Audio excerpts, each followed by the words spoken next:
incredible weapons that we have and that they have. We don't want that. So it's going to be very interesting. It's the only chance our country will have to reset the table, because no other president would be willing to do what I'm doing or to even go through it. Now, I don't mind going through it because I see a beautiful picture at the end, but we are making tremendous progress with a lot of countries, and the countries that really took advantage of us are now saying, please negotiate. You know what? Because they're getting beaten badly because of what's happening. They're getting beaten badly. They're being devalued as countries. But it's the only chance we're going to have to reset the table on trade. And when we do, we're going to come out unbelievably well. We're going to have a strong country economically again. And we're going to have those factories that are empty all over the United States. We've lost 90,000 plants and factories. Think of this, 90,000, you wouldn't think it's possible. 90,000 plants and factories since NAFTA, which was, by the way, the worst trade deal ever developed, ever had by any country anywhere, NAFTA. And I terminated NAFTA. Everybody said it would be impossible. And I terminated it through Congress. We terminated it. You had to get it through Congress.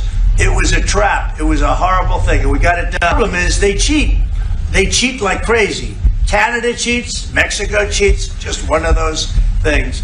But we are resetting a table, and we're going to have great trade. And we're going to have a very strong country. Our country is going to be at a level that has maybe never been, or maybe, you know, our country was the strongest, believe it or not, from 1870 to 1913. You know why? It was all tariff-based. We had no income tax. Then in 1913, some genius came up with the idea of let's charge the people of our country, not foreign countries that are ripping off our country. And the country was never that kind of wealth. We had so much wealth, we didn't know what to do with our money. We had meetings, we had committees, and these committees worked tirelessly to study one subject. We have so much money. What are we going to do with it? Who are we going to give it to? And I hope we're going to be in that position again. Do you plan to reduce the tariffs that the government put on Israeli goods? 70%. On where? On Israeli goods. 70%. Do you plan Well, we're talking about a whole new trade. Maybe not. Maybe not. Don't forget, we help Israel a lot. You know, we give Israel $4 billion a year. That's a lot. Congratulations, by the way. That's pretty good. But we give Israel billions of dollars a year. Billions. It's one of the highest of, and we give a lot of countries money.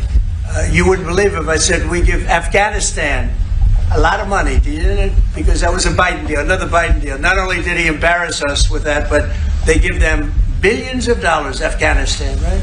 So, but no, we take good care of our friends, and we don't take care of our enemies. We're not taking care of our enemies anymore, but we do take care of our friends. Mr. Berman for the Times of Israel. The IDF is fighting again in the Gaza Strip. I myself might be called up in a month.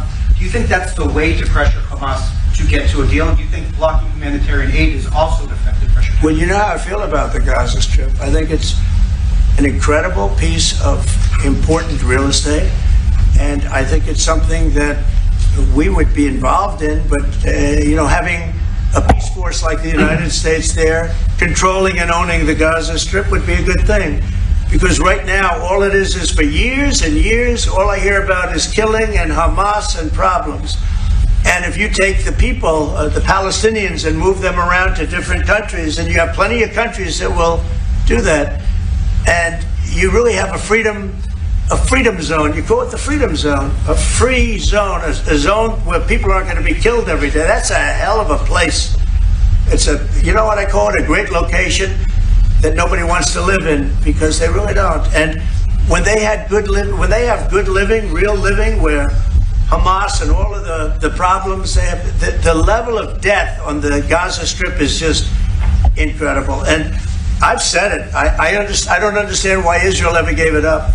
Israel owned it. It wasn't this man, so I can say it. He wouldn't have given it up. I know him very well. There's no way. They took oceanfront property and they gave it to people for peace. How did that work out? Not good. Is there immigration? Sorry, Mr. President, is there immigration? Which immigration? From Gaza. From Gaza. Yeah, free of- All it is a concept that I had that I think is good, and now people are copying it. You know, maybe you want to tell people are talking about the Trump plan. Gee, why don't we do that? Would you like to answer that question? I think what the president talked about is, first of all, to give people a choice.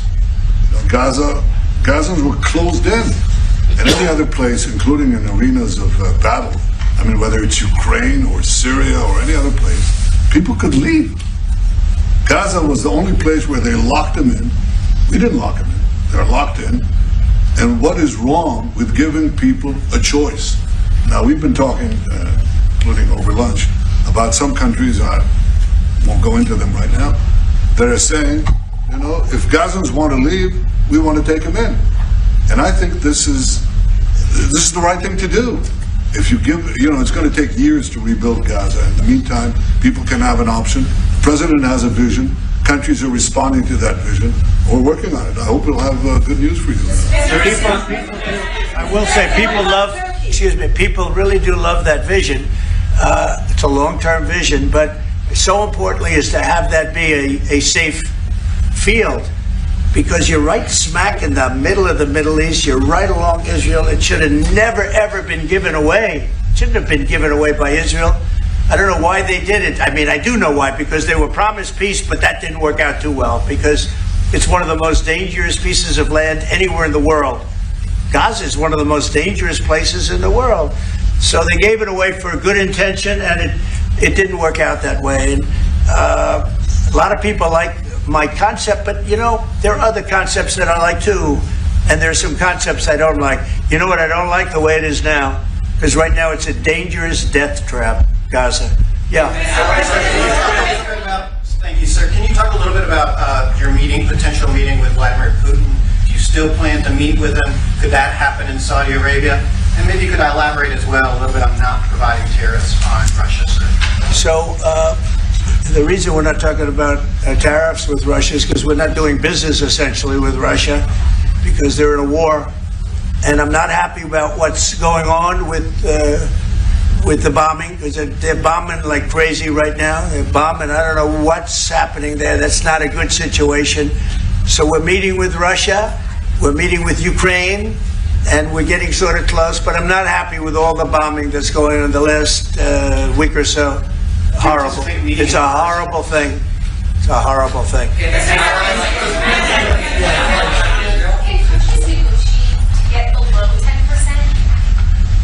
10%? In terms of tariffs? Tariffs, yes. Look, we've been ripped off and taken advantage of for 40, 50, 60 years.